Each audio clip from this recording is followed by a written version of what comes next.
innovation. We're talking blockchain and crypto. It's not a bad conversation. Open your ears and you listen to get in touch with the message. We're talking Africa, right? Get to the heart of the masses. Engaging youth with a passion. From you discover the wisdom. The next Satoshi inspire. Create the difference with Bitcoin, yeah.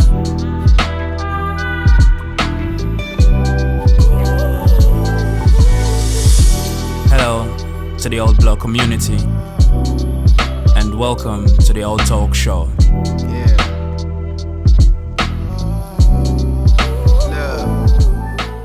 Okay, hello to the Old Block community, welcome to the Old Talk Show. And on today's episode, we have with us a very special guest from Kenya who studies here in Tlemcen, Algeria. I'll let him introduce himself so we can get to know him a bit more. Wow, it's my pleasure to be here. Yeah, I'm Charles Makuka. I'm from Kenya and I'm a student here in Algeria. I do study in University of Abu Bakr Belkaid in Tlemcen, which is located in the western part of Algeria, close to Morocco. Close to Morocco, yeah. Yeah, it's a country in Africa, Algeria. And you study here in Tlemcen. What do you study? I do automation engineering. Automation engineering? Yeah, automation engineering. And what's it like studying automation in Algeria? Okay, I can just go in general about automation. Yeah, it's just, I can say the future. Okay. Yeah, we are moving on how, because automation is just making something to work on itself without needing human to be there. Yeah. So that's what it's automation. It's whereby we got things they can be able to work for themselves. They can run for themselves without you being there. Yeah, that's what I can say. I see. Okay, so it's like looking at the concept of robotics, or looking at the concept of artificial intelligence, looking at the concept of the Internet of Things, so to say, in general. Yeah, good. Those things, they're being automated, and as you can see, the future is moving. That's where the future is moving, because of the technology, whereby we want to make things easy, fast, and they can be available every time when needed, because as human beings we do get tired sometimes, so we need machines that they can replace us and they can work. You see, so yeah, that's what I can say. Okay, so that's actually a beautiful one. Studying automation here in Tlemcen, and also understanding the fact of the importance of technology, or automating, so to say, an economy, or automating a process, so to say, to simplify or make our lives much more comfortable, so to say. So basically, this episode or this platform will try to touch on the entrepreneurial part of of an individual. And you being a student, I'm sure you being here means you have some kind of entrepreneurial background, so to say. Would you want to open a bit into your cupboard of your entrepreneurial experience? That's a good question. Well, about my entrepreneurial journey. Oh, wow. Yeah, okay, I'm an engineer, but I can say I like things to deal with entrepreneurship. Yeah, we call them business. Yeah, for sure, it hasn't been an easy journey for me. If you can allow me to share about it. Yes. Yeah, right now I can say I have some business that I'm running, and they are doing well, not bad. They are enabling us to move from one step to another. Yeah, so I can say I started from far. Once I'm stepping here in Algeria, you are coming to a country whereby you are rewarded with a visa, a student visa. When you come here, you will start to figure out how am I going to survive? Exactly. It's not easy. How am I going to get money? Should I call back my parents, or how am I going to? And you'll notice that you have really grown up. You're supposed to be there for yourself. You have to become responsible. Exactly. Yeah, so those are the questions which were running on my head. Makuka, what are you going to do? Now you're in Algeria, you can't go and work in the restaurant during summer vacation so that you can get something. What are you going to do? I mean, who's going to employ you? That's the first question. That's the fact. Yeah, because our country, though it's good, it's a good country. Don't be lied, Algeria is a good country. Yeah, of course, yeah, so what I can say, it wasn't easy. And being there, I started figuring out and looking at my senior students. We call them Ancia here. Yeah, how they are living, so that I can understand. So someone like me, whom my country is not giving me boost, because there are other countries which they normally receive boost. So the students, they are here, they are so relaxed. They don't how can I, they're not stressed to move or to do anything because the money will be coming. So checking, like I'll look at this country, I'll realize them, they're getting something. This one, their government is there. This one, like this and this. And I realized, I noticed, like I'm alone. Me, I have to depend on my parents back at home. I said no, I have to find a solution because I have to survive. Looking at my ancients, I'm not seeing any business they are handling, and knowing that in this country you came as a student, so you will have to study, not what. It wasn't easy, so I started figuring ways. So within where I used to live in the hostels, here we call them the city, I could just walk and try to find, maybe when I take this thing, will it give me something? What should I do to this guy so that I can get something? So by that time, I started selling, preparing some foodstuffs. Okay. How can I call them? In the city. In the city. Okay. It's not easy. In the So city, like a these fast are food hostels. kind of something. Yeah, snacks, kind of snacks. Okay, So I started cooking those snacks, and because to me, I saw it's like an opportunity, because I wasn't seeing people doing those or preparing snacks and selling them. Those guys, I can see them ordering food outside, and I say, these guys are this is an opportunity. Instead of them taking that money outside, why can I get into it? So that's when I started. So that means you're like a good cook. You know how to prepare pastries and all that. Yeah, man. I know I'm from Kenya, whereby I used to cook when I was young. Oh, okay. That's great. Yeah. I mean, you capitalized on your skill sets and you created an opportunity from your skill sets. And then some use YouTube, you know. Okay, to learn some new tricks. We learn some new tricks. Yeah, that's good. Yeah. So I started selling snacks, preparing snacks and sell them to students there. And it was good. They used to buy, at least I can get something. And to me, I felt, that's good. That's good. So I moved on. So as I continued to move on, I noticed, I even started distributing to other cities, other hostels, because I was in one hostel, but I decided, let me grow. I shouldn't stay here. I need some more money. So I started supplying in 2 hostels. Yeah, both of them, they were boys' hostels. Girls' hostels, I couldn't manage. I'm telling you, with time, another idea came up. Another idea came up, and I said, okay, so right now I'm selling these snacks, but I'm not comfortable. I need more. So what should I do? So that money which I got through snacks, I said, okay, here in Algeria, they can't. So one thing, you started a business of making pastries and then sending it to people. And then you were able to gather a reasonable amount of money. That means you were saving from your business, and you gathered a reasonable chunk to even think of a new idea. Okay. Yeah, so when I got something, I said, okay, I think because I need to get something good. YouTube, I hear people, they are saying that YouTube is paying. So I say, okay, let me try this and see how it will go. So that's when I started writing my own scripts, because I dreamt big, big when the idea came, and I thought, like, I can start my own shop with that little amount of money from snacks. So that's what I started my YouTube channel, which is called Makuka Entertainment. And we started with a drama series. Yeah, but the challenges, it's not easy. You need to move on. You need to keep on going. But hey. So can you highlight a bit of the challenge? You say you want to. It's Makuka Entertainment. Yeah, like a media kind of house. Yeah, it was a comedian. Yeah, it was kind of comedy, but it's a drama comedy, something like that. So I just see, like, it was during Corona. This thing, it's the year 2020. I noticed, like, there are a lot of students. They're just at the city, at the hostel, like they're just like that. They're not doing anything.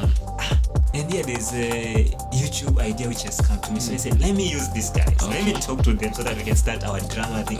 At least they can be busy, and also, who knows, if these things goes well, them too, they'll be somewhere. So I talked with my fellow students, so we agreed and we started. Though starting, I told you I faced a lot of challenges. In fact, when I was shooting, I noticed that the money wasn't enough, with the money that I got from snacks, and I went to start something like a drama show. It wasn't easy.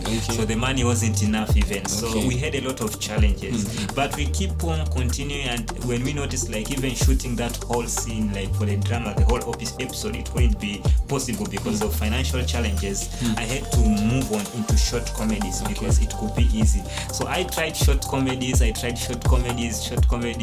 but you know, in YouTube there is something which is called persistence and even consistency. Persistence and consistency. Yeah, these two they go together. So your guy here, Makuka, I'm one of the failures. I won't refuse to say so. I couldn't be patient enough because while I was there, still working there, I was looking for another opportunity because you know my goal was to get money so fast so that I can be able to survive. But here, YouTube thing is telling me I have to be patient. How am I going to make it? It wasn't easy. Yet I met a lot of people, but most of them couldn't understand me and couldn't be in a position to help me at that moment. So I had to think out of the box. I'm telling you, I thought of starting a business, selling clothes. I say maybe I continue with YouTube. If I'll be getting money from somewhere, maybe I can manage. So it blocked me because I noticed, hey, Makuka, you're a student in Algeria. That's one thing. I said, no, these are laws. So let me try to go and talk maybe to the people within Algeria. Maybe they can help me. Because I thought of maybe starting it online. Then once it expands, I will look for an Algerian guy. Then maybe we partner, we open a shop in the town where I live, Tlemcen. So that maybe the business will grow. Because once I start thinking, I think big and I see it coming like a big mall. So that's what was coming to my idea. But I said, okay, maybe I'm limiting myself. Maybe I can talk to these people within Algeria. Maybe things might go well. Can you try to ask police? You know, I went to the police. I went to the police and I asked them, I'm a student here and I'm really suffering. I don't have booze. Okay, Algeria give us booze. Booze is like, how can I say? Stipends. Like, stipend, they give us, but it's very little. Like they'll give you 4,000. It's equivalent to how many dollars? 4,000 is like, how many dollars is that? 15, 10, 15, 20? Yeah, around $20. Imagine $20 for 4 months. It's not easy, depending on that. It's not easy. It can't really depend. In fact, I was actually going to approach there, the standard of living here in Algeria, you know, and how your expenditure, so to say, and, you know, comparing your standard of living with how much you're expected to earn as a student here in Algeria.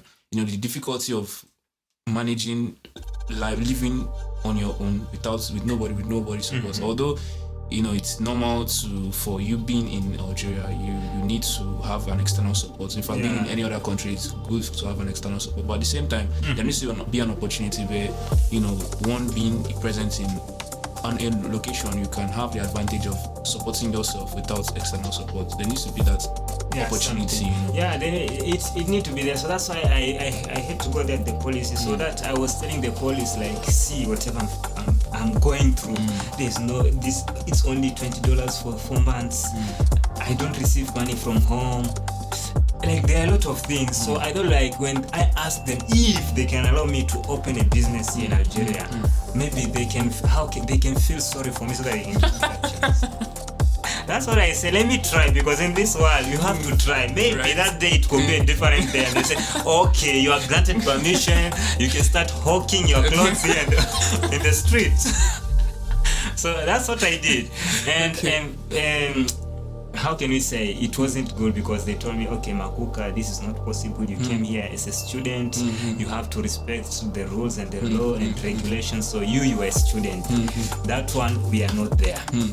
If you want to come and do business, go back to Kenya and come with another visa. Oh, okay. Wow. I say, I'm done. It's okay. I went back home. So I said, okay, these people have limited me from working on the ground. Let me try online. So I opened Makuka Collection. Okay. At that time, I'm still working at Makuka Entertainment, but we are having some challenges. So I opened Makuka Collection. I started selling clothes, but I was targeting mainly anyone who will come online. Though I was saying, if the Algerian government will catch me, I don't know what am I going to do. I'll tell them I tried to come to you people so they can help, but you couldn't. So that's why I decided to take my own decision. But doing so, I was reaching my Algerian friends and telling them to be in partnership with me, so that in case I'll be reached by any government source, they'll be the one responsible to deal with. They'll say that it's theirs. But something surprisingly, no one was ready for it. I can see future, but all the people, they weren't seeing that. They will be seeing like this guy with his 4 clothes which he has hung on, is thinking like he will get clients. What's that? Like them, they were not seeing whatever I was seeing, because me, I was seeing a big mall, I was seeing a big, how can I say, a big shop selling a lot of different types of clothes, but them, they were just seeing those 4 clothes. So if I give them the opportunity, all of them, they were refusing. Yeah, they refused. So I continued. I had But to. one thing, the clothes you hung, or the clothes you put on display, Yeah. how did you manage to get them? Like, did you go buy from like a cheap place, or did you make them yourself? Or because obviously I know some people who are actually fashion designers who create like their own wares and whatnot on the market. So how did you manage to get the product to even start selling? What happened with me? There is something I forgot. Like when I was I was on Makuka Entertainment. I have opened a clothes business. At the same time I opened the clothes business, I was like, I had a friend of mine who had introduced me to a certain business. It's like I was holding for him his money. Okay. Like he was doing loan things, giving out loans. So because he was leaving, he told me like, Amakuka, you can hold this money for me. So that's what I decided. Okay, because I was getting something from that loan money thing. I decided, okay, let me do this. Let me take some of it as a loan. Okay. Me myself, I became one of the people who took the loan, and I went to Centralville and I talked to those guys, and I told them, because I was buying in like 5, 6, so I told them I want to be buying these ones, but I wasn't telling them that I'll be selling them here. Okay. I was telling them I'm taking them back to my country so that I can sell them in my country. Okay. Yeah, so that they can allow me to take them, because if they know, I was avoiding like Algeria to know these things, because I have been told I can't do it. Okay. But in reality, I was taking them, I'll go with them at the city. Okay. So I was buying in town, I sell them at the city. I will sell to my fellow students at the city, at the hostel, I mean. Yeah, so I did that business. As I continued doing that business, Makuka Entertainment started fading out. I started, how can I say, because I became busy on the other side, on clothes business and on holding the money, this kind of loan thing we can say, because by that the loan thing could feed me. So you see, once my goal, because my main goal was like getting something that can sustain me. Yeah, to sustain me. First of all, to sustain me, like I can be able to get money firstly, and I can be able to survive. That was my goal. So when I managed to get that about the loan, it made me to shatter one of my biggest dreams of Makuka Entertainment, because I stopped. When I was going to clothes business, I was going so that I can get money, so that I can support Makuka Entertainment. But as time goes on, because I started getting more, I noticed, okay, here the loan thing is giving me better. Makuka Entertainment, I have to work. The rewards will come, but later, and they might come heavily. But that's where I lost focus, and I just left Makuka Entertainment. I said, okay, Makuka Entertainment, I will continue later, because number one, you people don't know that Makuka Entertainment was taking a lot of time. I have to prepare scripts, a lot of things, and then also remember that I'm doing those 3 things and I'm a student. I have school, so it wasn't easy. It wasn't easy. So I said, okay, at the moment, and also Makuka Entertainment, I wasn't doing it alone. I was working with students who almost every time they were busy too, because of school. So sometimes I could tell them, okay, we have a shoot session today. They'll tell me, no, I have my class, I have this and this. All of them, they're busy. So I say, okay, this one, I'll focus with it. Once I'm done, I'm available, and I'll find people who are always readily available. So that's how I ended up forgetting a little about Makuka Entertainment. Then I focused on the clothes. I continued until it reached to a moment whereby the clients declined, because Algeria, what happened? Algeria government couldn't bring more students, but it couldn't bring another students again, new students. So what is happening right now, it's like everyone is going back home, so the number of students is reducing. So as the number of students reduced, I couldn't get more clients to buy my stuff within the city. I tried online, but it wasn't doing well. People couldn't come. People, they prefer going outside there to shops, do their own shopping. Okay, I say it's okay. So right now, this one I'll have to close, because I tried to look for an Algerian guy, maybe whom we can work together, but no one. So I decided, okay, this one, let me close it and focus on the loan thing. Okay. Yeah. So loan thing, we worked. I was like an employee. I was employed there. We worked. I continue working hard so that maybe I can figure out how I can move on, because one thing with me is like I'll get somewhere, but I won't be. With time, I'll feel uncomfortable. I need to move on. I need to grow. Yeah. So that's what happened to the loan thing, because I felt like it has come to time so that I can grow. So I decided, okay, right now, what should I do? Here in Algeria, I'm not allowed to work. You see, here in Algeria, we are not allowed to work. Yeah, exactly. What can I do? I noticed I'm from Kenya. I can work in that country. That's my country. Why shouldn't I focus over there?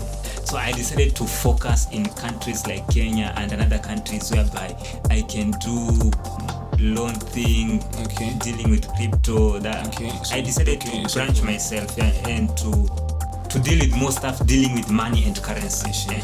Okay, so if I might get you correctly, you started a bit from media, trying to build a kind of media conglomerate, and then you moved into sort of a fashion industry, trying to buy clothes cheap and then sell them more expensive, capitalizing on the community or capitalizing on a group, a certain group of students, so to say. Like you are a student and you stay in a location where you find a lot of students, roughly 500 to 1,000 students at a time, and you're able to capitalize on that market, trying to purchase cheap and sell higher to get some interest. And then you were opportunity to get in touch with big capital, so to say.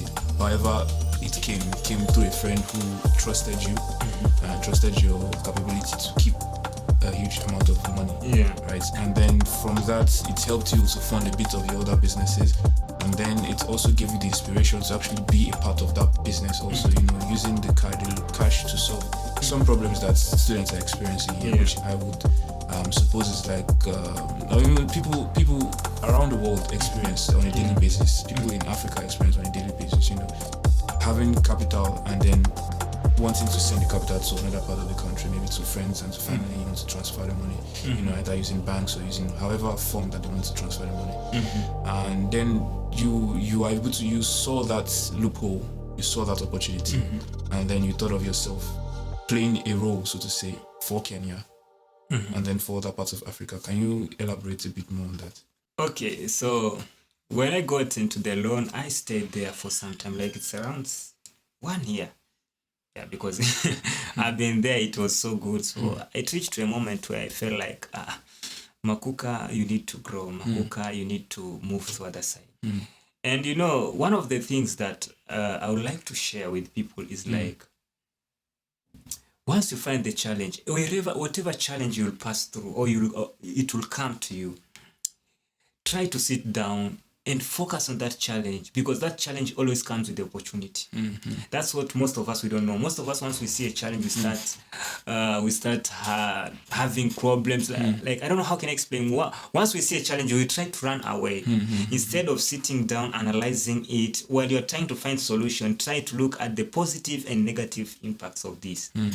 So, because this is the thing which always drives me. When I see a challenge here, it always drives me. So I noticed like I've been there, and because I was working with those guys for a long thing, I can hear like there are some problems in these countries.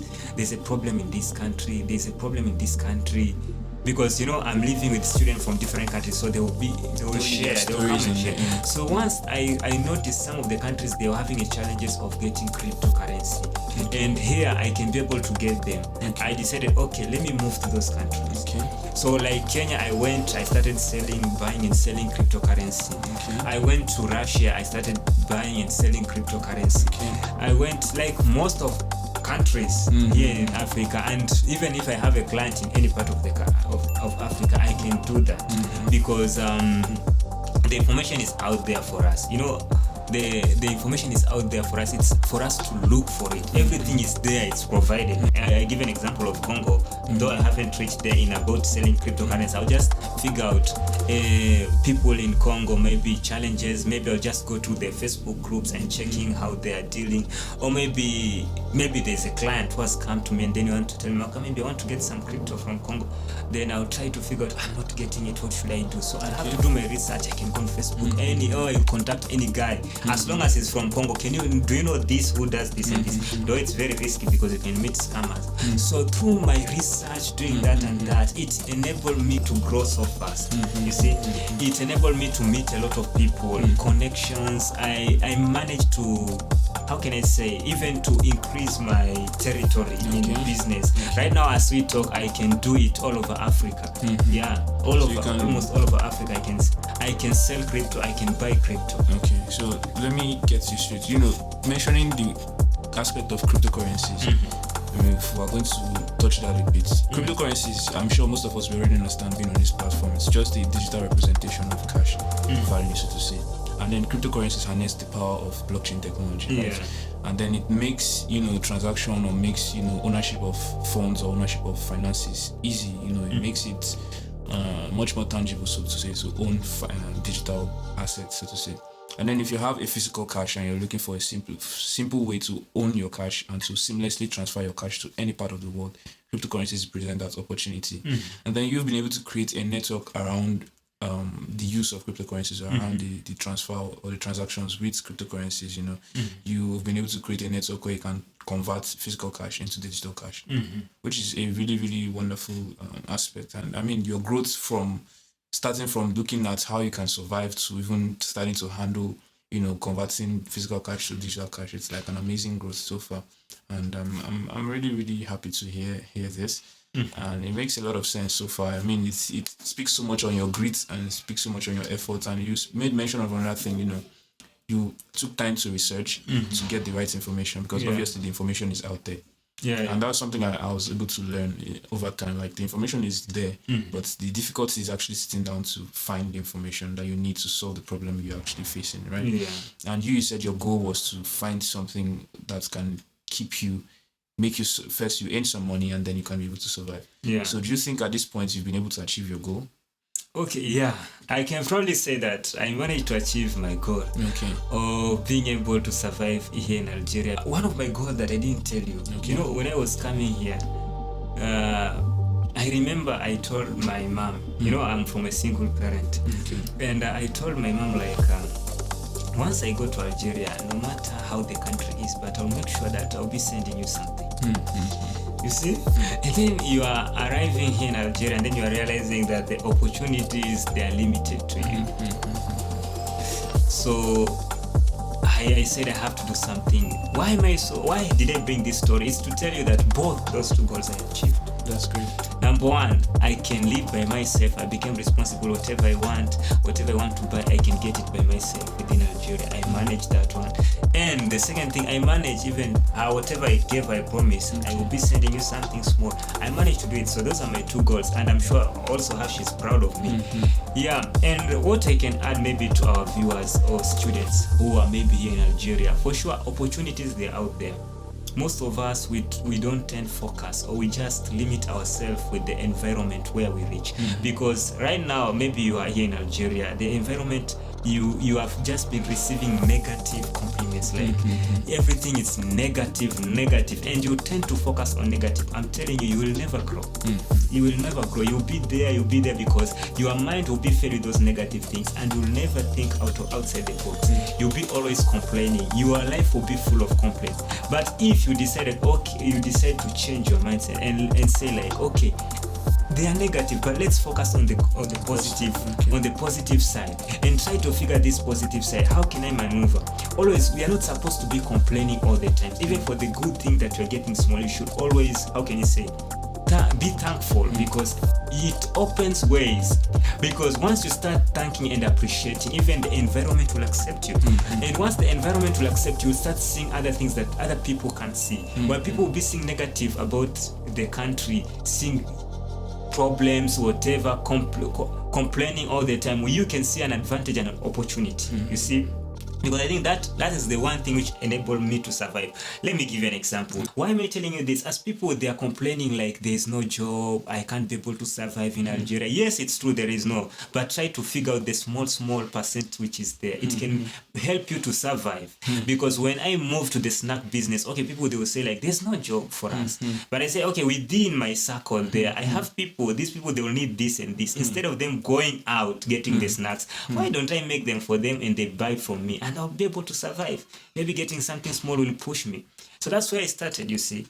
And moving on, also, I've been able to expand through challenges. I'm telling you, if you'll not be having challenges, you won't expand. Because most of my territories that I managed to succeed, I realized I had a challenge. Like maybe I was supposed to start a business, like maybe buying and selling cryptocurrency, and maybe I couldn't meet with connection of people, I couldn't connect with people, I couldn't get clients, or getting money outside of that country, it was difficult. When I used to pass through this challenge, I used to do more research. I will look for information everywhere, you see. And then the other thing, also, just how can I say, also trusting God is something which is very important. If you are religious, it's really helps, because that's where you'll get motivation of moving on, because this life, even in business, they will tell you it's not easy. Yeah, today you'll be happy, tomorrow things might be worse. So you need someone to motivate you and encourage you. And most of the time, us, like someone religious like me, and whom I'm focused on religion more, I only go to God and tell Daddy, help me, God, help me do this. How can I move out of this stuff? Yeah, how can I be able to continue with this journey? So he's the one who always motivates me and keeps me on growing and growing. So yeah, that's the other thing which I wanted to add. But my greatest advice, like once you find that challenge, know that challenge will give out opportunity. Hit on that challenge very well. That's actually great. In the aspect of research that Kuga mentioned, that's why we here at Old Block, our goal basically is to get the information and package the information so that research becomes easier, especially from people from this part of the world. You know, like take for example the challenges that are faced by students here in Algeria. You know, for like someone like your caliber, you understand, you came from all the way from Kenya, you came here and you said thinking about how can you actually survive in a country where you are not authorized to actually work or to raise money for yourself, and then you're able to do that and you're able to achieve two very important goals: be self-reliant, and then be able to sort out the needs of your family, your mother, which is a really, really good one. And that's an information or a motivation that is very important for people around.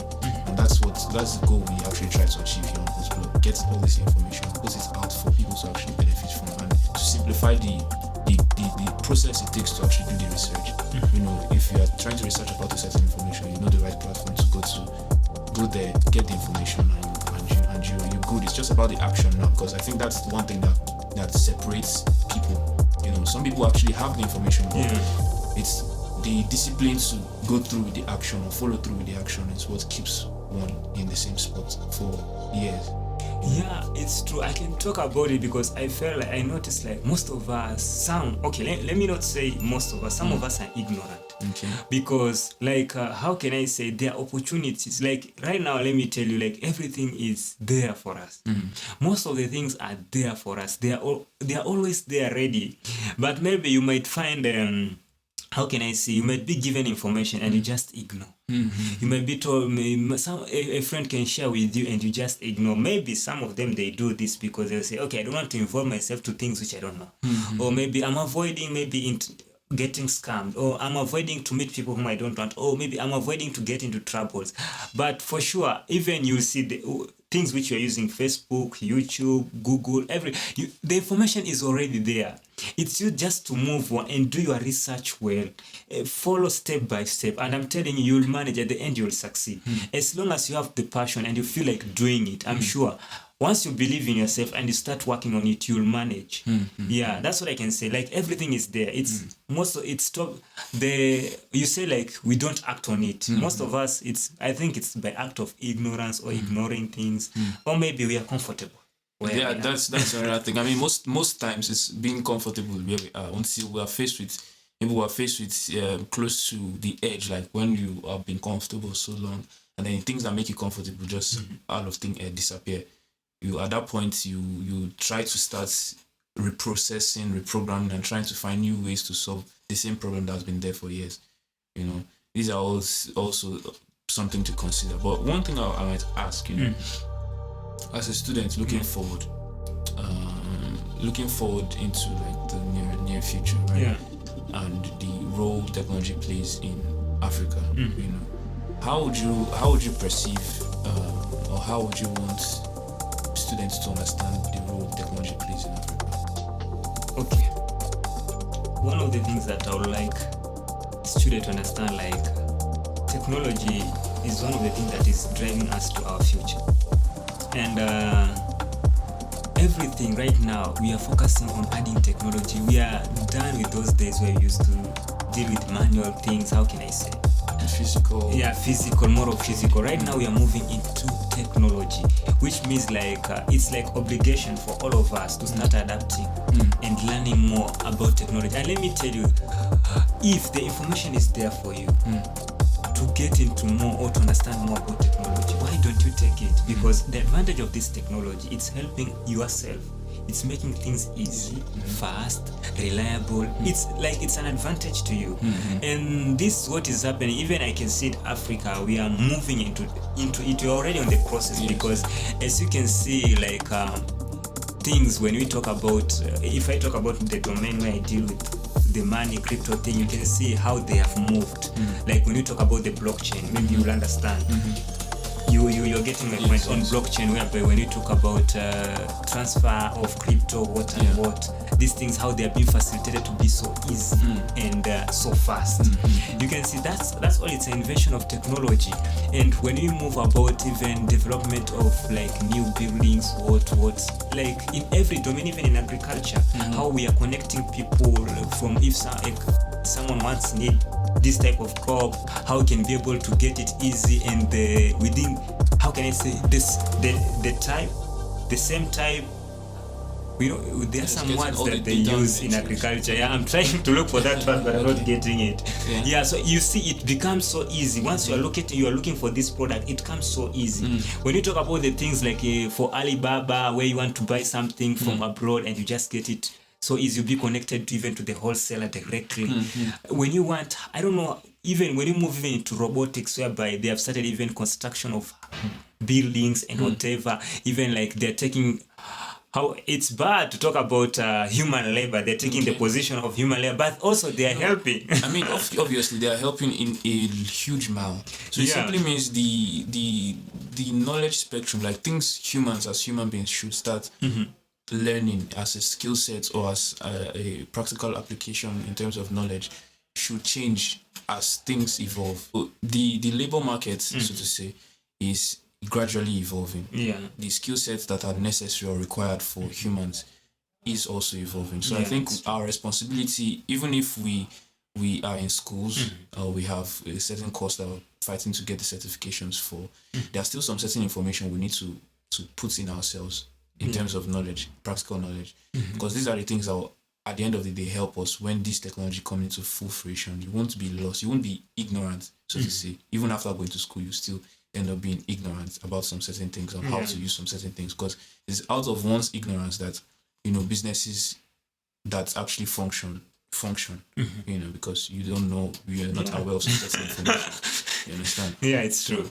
And it's also going to be important to actually be aware of the information, even if you're still going to, the reason for now at that point, it won't be the fact that you're ignorant, to be the fact that, okay, you know how it works, and then these guys have been able to simplify it, then you actually patronize them because of how they've been able to simplify the process of doing the same knowledge you already know about. You understand? But it's kind of, or it's quite important to know about the technology, because it applies in different places outside even little spectrums of, you know, the financial economy. In fact, the whole digital economy is way it applies even as a student. You know, think of a future where, you know, students start having their certifications in NFTs. I don't know if you've heard of NFTs. Yeah, I've heard of it, but I haven't gone deep about it. It's still you know, still tokens that are on the blockchain, stored on the blockchain. You know, the importance of the blockchain, right, is a proof of ownership, so to say. It's a ledger system that can't be broken, and it's decentralized. It's saved in different servers, you know, or in different computers. The information that's stored there is saved in different computers, and it's stored in a block system, a block ledger system, so to say. And then thinking of certifications, why should students even think of having their certifications in NFTs? It simply means the schools who provide those certifications in NFTs, your certifications can't be forged. Like, if I'm going to certify that this student came to my academy and he is proficient in a certain skill set or a certain knowledge base, and then my certification comes as an NFT, which is, you know, living in the blockchain. You can anybody who, if it's going to work in any organization, you can obviously verify the information on the blockchain. You verify if truly you graduated from there, and then it's certified. there's no way one can really forge that information or forge the fact that you are certified, because that's actually one problem the job market faces, the issue of forgery and what's not. So that's one way to sort of ask students, considering things as a student, And then looking at Kenya, you made mention about Kenya not so long ago. What would you say about Kenya, so to say, in a general sense, or in a general base? How long ago were you having in Kenya? Wow. Since 2020. Since 2020. Yeah, even I'm sure my Kenyan people have really missed me. It has been like 2 years or 3 years I haven't been to that country. Though I'm more into that country because of everything which is going on. I'm seeing it online. We got these phones. You are being able to access everything. I can understand everything which is happening on the ground through the technology. This smartphone, they're really working. I'll meet people there. They'll be spreading information like that. So I'm far, but I'm close. That's great. So you're asking about Kenya. Yeah, in a general sense, how would you talk about Kenya to our audience?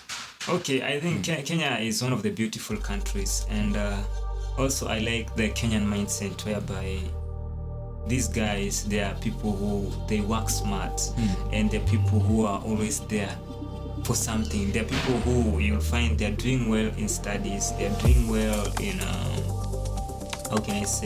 in hustling or finding opportunities and maximizing and working on them. And they have touched each and every domain. They are there. You'll find them. These people, where once they reach somewhere, they won't be depending on people, but that person will use himself to make sure that everything is well according to what he wants. That's what I can say, because if you go to Kenya, you'll notice like those guys are really working. They are maximizing each and every opportunity they will find. And that's why you'll find, if you have noticed, even here, Kenyans in Algeria, you'll find these people they'll say, Kenyans are hardworking. Kenyans, they will find them. Kenyans, they're doing this and this. Kenya, it's because we are used. It's the system back in my country where you'll find us. We have to find opportunity and maximize and work on it. And that's why I think it's making even Kenya grow and becoming one of the largest economy in Africa. In Africa, because those guys, they're really doing something. Value over value is what I'm bringing to the table. Purple, black and white, you know that all block is the label. I educate my mind so I could educate my people. I'm